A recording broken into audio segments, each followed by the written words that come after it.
knowing that he can do that is like, whew, that is such a relief.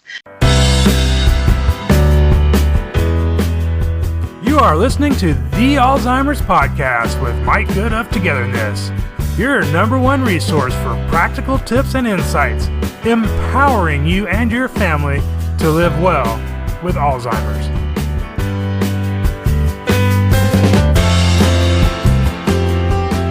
Hello, I'm Mike Good of Togetherness.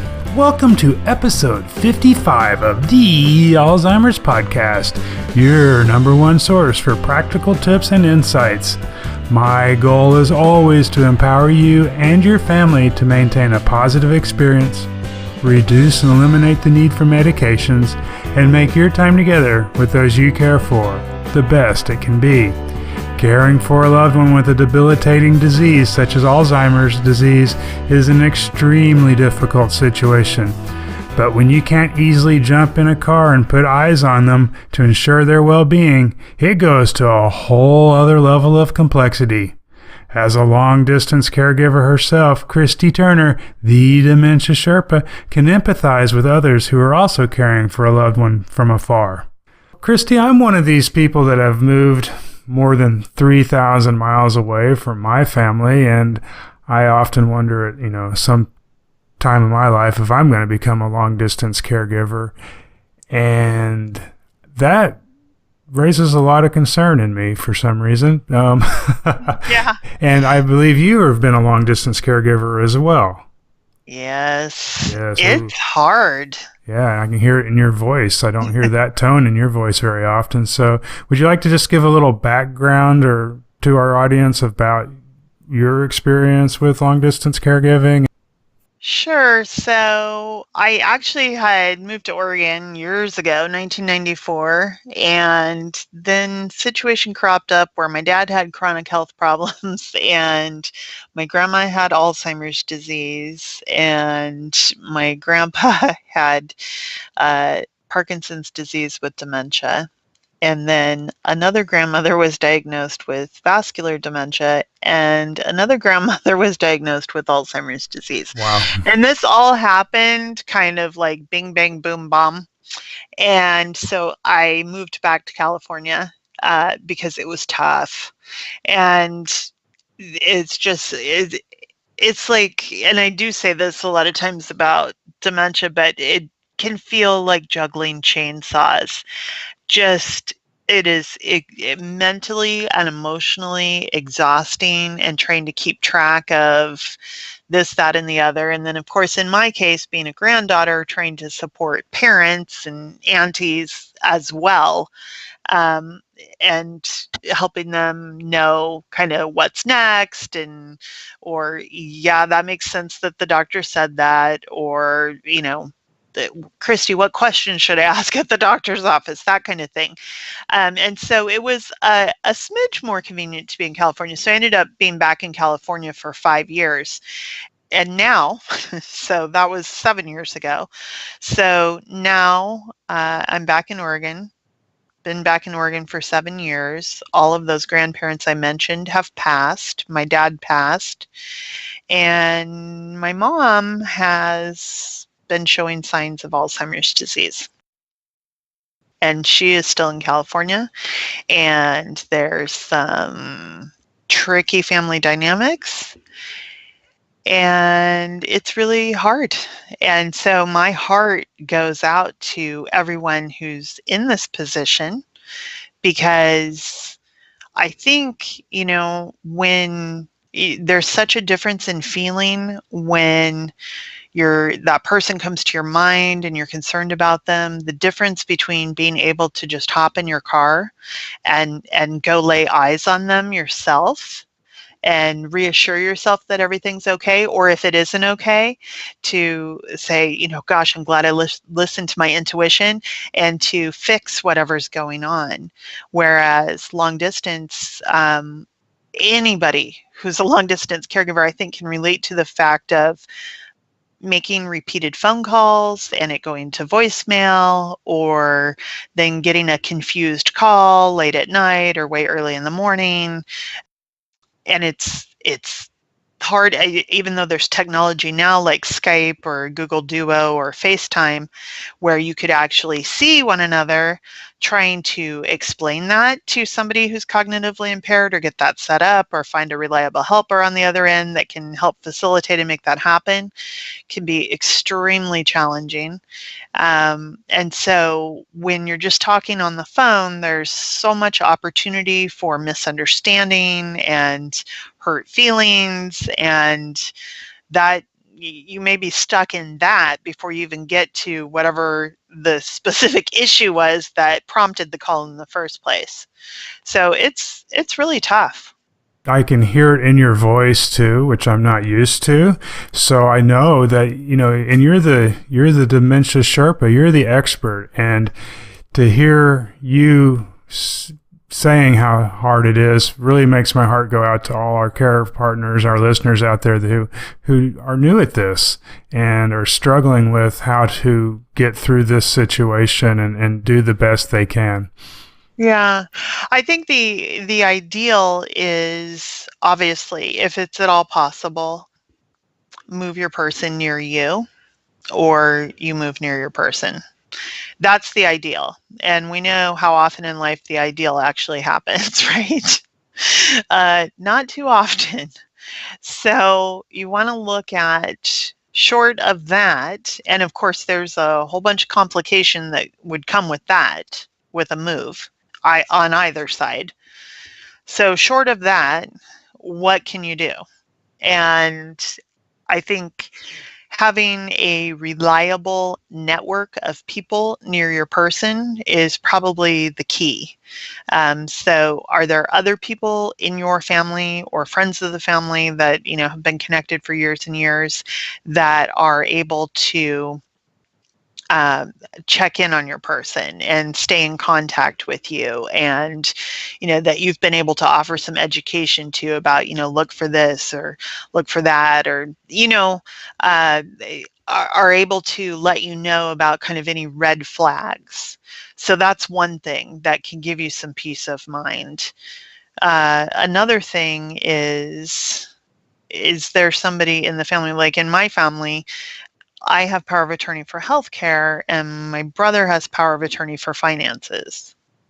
So that's really helpful because my brother can monitor the situation on that end because that's one of the things that we're always fearful of, right? Is that somebody will be financially taken advantage of.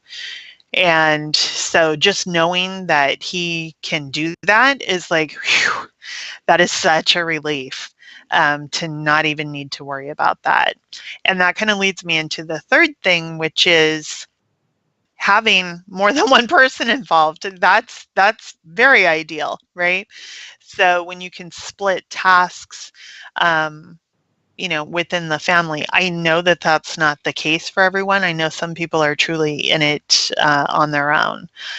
That said, I have worked with many, many, many people over the years who have the feeling that they're in it alone. They're not, though. There are other people in their orbit who are more than willing to help, but the primary care partner doesn't like how that help looks. And so often the work we do together is helping that primary care partner get over the hump of it. I know you want it to look a certain way, but this is how it looks, and this is okay. It's not wrong, it's just different. And one example is, and I tell this story a lot, so I may have already told it on the show, but there was I was working with a daughter who was primary care partner for her mom who lived with her. And she was just really getting burnt out, and she needed some time away. She needed to be able to just like recharge her batteries and actually spend some time with her husband and pay attention to her marriage too. And her sister was, an executive who traveled a lot for her job. And her sister said, absolutely, I totally support that. Let me write you a check so that you can get care, right? And she was happy to pay for the year. and said, do you already have an agency in mind, or do you want me to find one?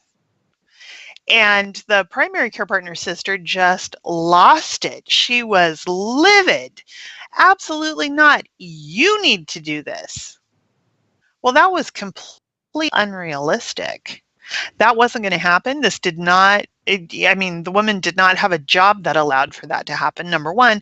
And number two, she was very comfortable with her choices in life. She didn't love her mom any less. She still visited, called, whatever.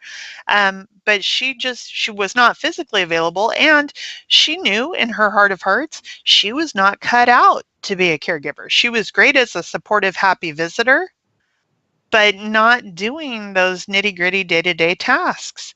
And again, she was happy to write that check, happy to even arrange for the care.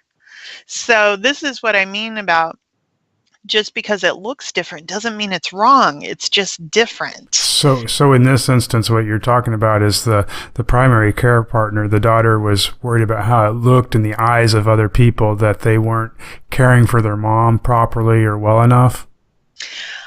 That may have been part of it. I think it was just, I think it was just a ton of resentment that her sister was kind of, to her, leading this life that she fantasized about, right? Where she got to travel for business and footloose and fancy free and no responsibilities, which of course is not true. You don't work as a high-level executive traveling all over the country and not have responsibility. Right. It's so stressful in its own right.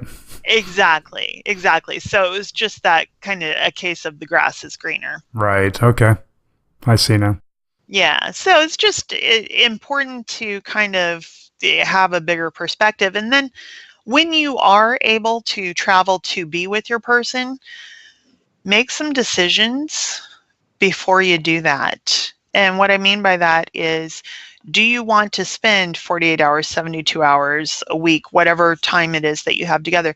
Would you like to spend that time doing things like replacing the washer, fixing the toilet handle, replacing the light bulbs, basically doing home maintenance and getting all caught up on laundry or home repairs or all of that kind of stuff? Or would you rather spend that time like creating a positive bond, strengthening that bond, having experiences together? And so if you're at all financially able, look at having, a handyman that can take care of stuff like that, so it doesn't pile up and wait for your visit. Or a housekeeping service, or like even in-home care. Also, it has a level of care called companion care, where they will help your person with running errands, or they'll do light housekeeping, like staying on top of the dishes and the laundry and vacuuming and dusting. So that's something that you can look into, where that stuff is done more routinely, and you're not like Cinderella when you do go visit. You're able to instead just have a good time together.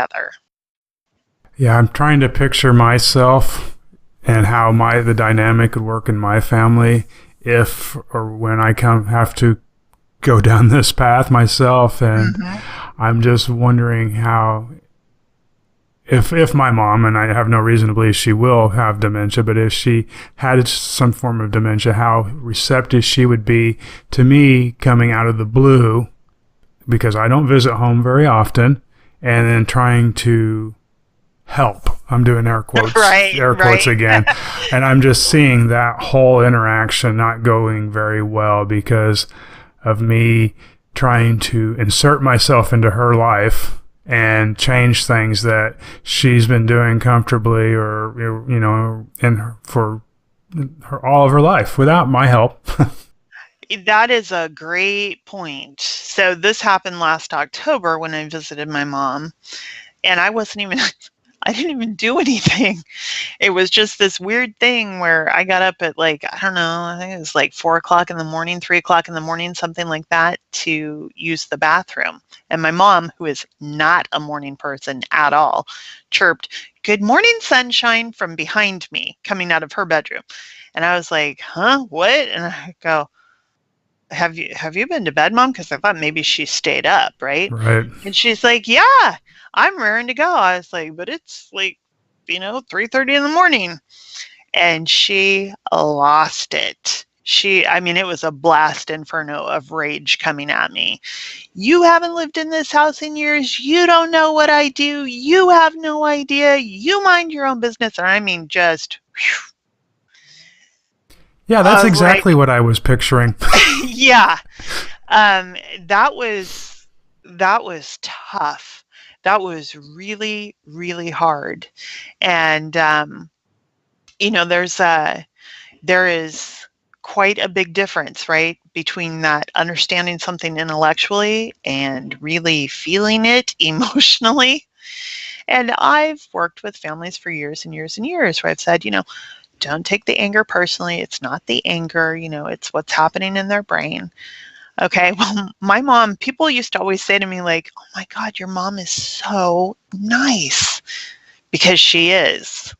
She's just like one of those people that is so nice that she always gets her way. Like in a customer service situation, I feel sorry for the person on the other end of the phone, because my mom is so nice. People give her what she wants in order to feel better about themselves. Like they can't bear for her not to get her way. She's that nice. And so this was like, I'm 48. This was like the third or fourth time in my life I had ever seen her temper. Wow. So yeah, I can appreciate that. It is like there is nothing about any of this that is easy. And I think that a lot of times, because, like it's our parent or our grandparent or our partner, we think, hey, I really know this person. This can't be that tough to figure out, as far as like, okay, maybe I don't know a ton about dementia, but I know my person. And so we don't necessarily give a lot of thought to coming up with a cohesive plan for a visit or think about what might happen. And that can be, it would probably be easier to be like, a UN diplomat than to be in some of these situations that you can find yourself in quite unexpectedly. So if you can do a little behavioral rehearsal beforehand, with someone in your home that you trust, like, okay, so if this happens, I'll do this. And if this happens, I'll do this. And you're not going to come up with every scenario, but to just kind of give yourself a little bit of an idea, because it is likely going to require a lot of diplomacy and a lot of tact and a lot of right? So much in dementia we say, it's not about you, it's about your person. True. But when we swing it right back around to ourselves, is like, let's say that your person hasn't had a meal in 24 hours, like, and they're like, oh no, I'm fine. And so they need to eat, right? One approach is to pester them and say, you need to eat. I've been here for 24 hours. I haven't seen you eat anything. You need blah, blah, blah, blah, blah. Use reason and logic and all that stuff that we know doesn't work. Or you turn it on yourself and say, oh my gosh, Mom, I'm feeling a little peckish. And you know what I've been craving is me and Ed's, because you can't get that in Oregon. It's only here in the Valley. And so will you go with me to that, please? I want to be with you, but I'm craving that and I really got to eat. So let's go.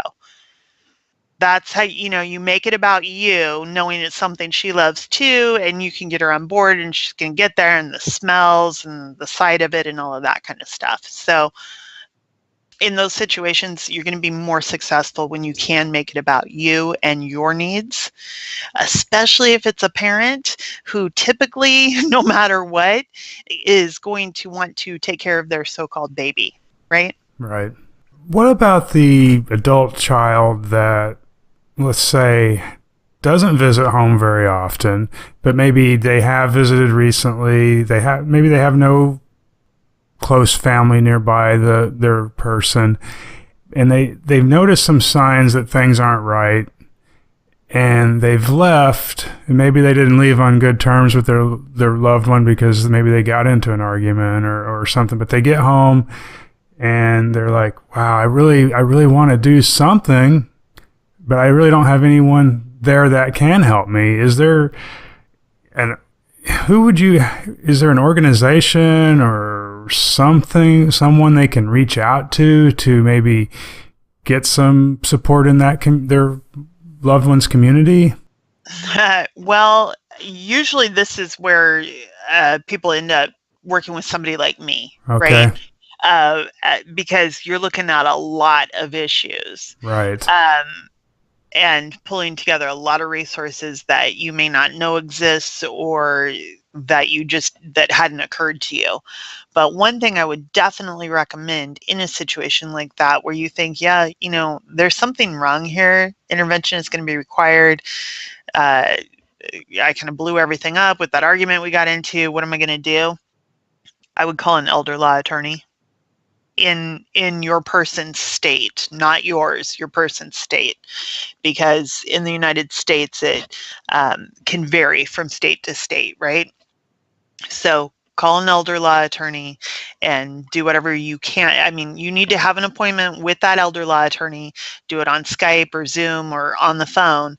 But you need to have an appointment with them to get some guidance about some concrete steps that you're going to need to take.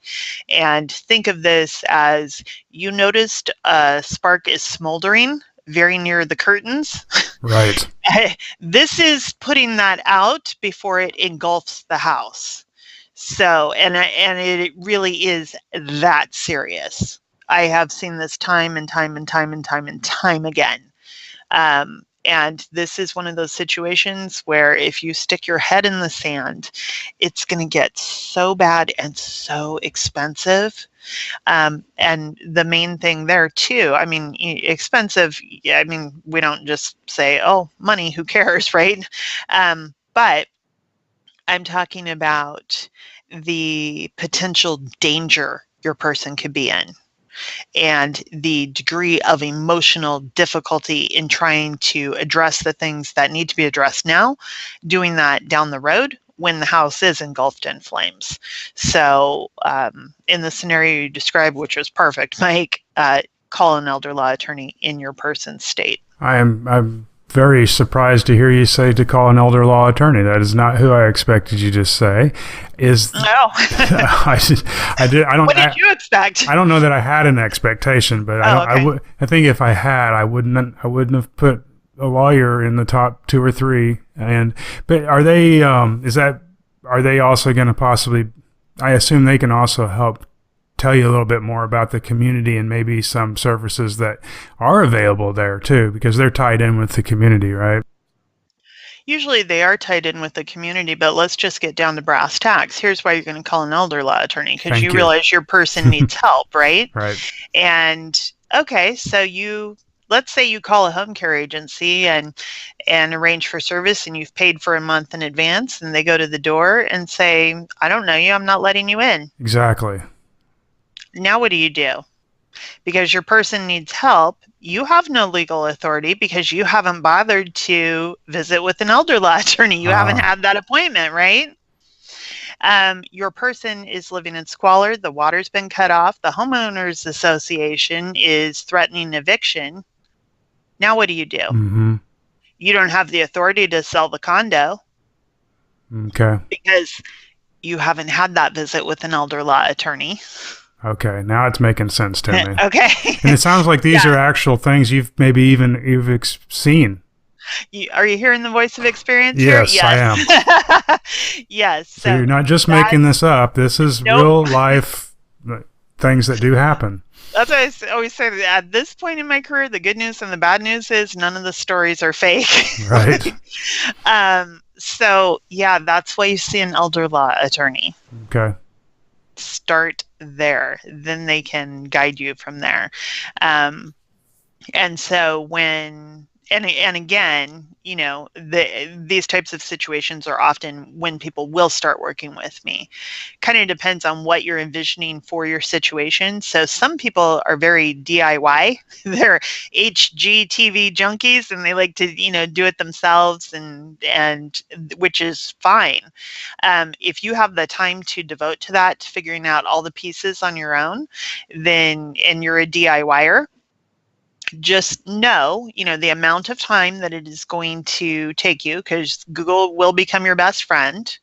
And you'll also kind of become a researcher, and you'll become like an expert in all of this, right? And it will be time consuming. And that's just something that it's important for people to know up front. And for some people, that's totally fine. They have the time to do it. They have the desire to do it. If you're somebody who prefers a shortcut, this is where you would want to work with a professional. So if you're just like, okay, I know other people have been through this before. I just want somebody who will tell me, do this, don't do that. Here's what works. Here's what doesn't work. If you want that type of a shortcut, you do want to work with a professional like me or somebody like me who can do that for you, who can say, nope, the path is right here. So let me do a hypothetical then. Let's say one of our listeners has a loved one in Portland near you. They took your advice. They talked to an elder law attorney, and now they contact you. Mm-hmm. Are you going to work with that adult child over the phone, or are you ever going to just show up at their person's house and try to get into their life a little bit? How would that work out? Well, it depends on at what level I'm working with the person. So, first of all, I have clients globally, and across the United States. So obviously some people I don't work with in person. We're on secure video chat or on the phone, depending on their preference. And so I'm kind of walking them through everything. People in my local area, like I work in 6 counties near where I live. Sometimes I am visiting with their person. So I'll do that assessment and go back and have visits with them and check. Like one of my favorite client families, I get to meet with tomorrow. And so I'll be going to the home and doing a visit, and the lady loves me. She experiences it as a pleasant social visit, and it's fantastic. I'm assessing while I'm there. So in this particular case, I'm going to be looking for changes from when we first started working together. And then also there are some specific safety concerns within the home. So I'll be looking at that as well. And again, she's going to experience it as a pleasant social visit. Then later I will follow up with her family and have a meeting separate with them, not including her, so everybody can speak very freely. I'll let them know what I found as far as safety, make the recommendations so that they can start implementing the plan. Okay. Did that answer your question? It does. That's what you were getting at. Yeah. No, absolutely. It sure does. And so do you have some resources on your website on this topic?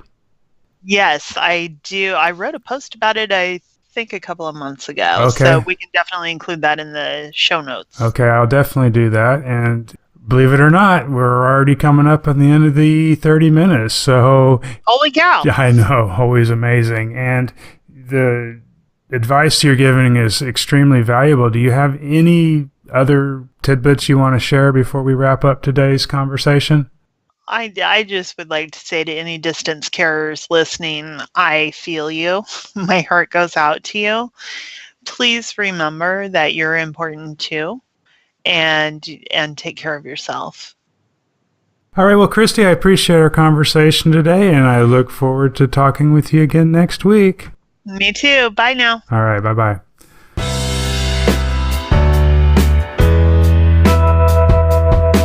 This concludes our conversation with Christy Turner, the Dementia Sherpa, right here on the Alzheimer's Podcast, your #1 source for practical tips and insights. Be sure to check out the show notes for any mentioned resources or links at togetherinthis.com/episode 55. You've been listening to the Alzheimer's Podcast with Mike Good of Togetherness. For more information and to get the resources mentioned in this episode, visit togetherinthis.com/podcast.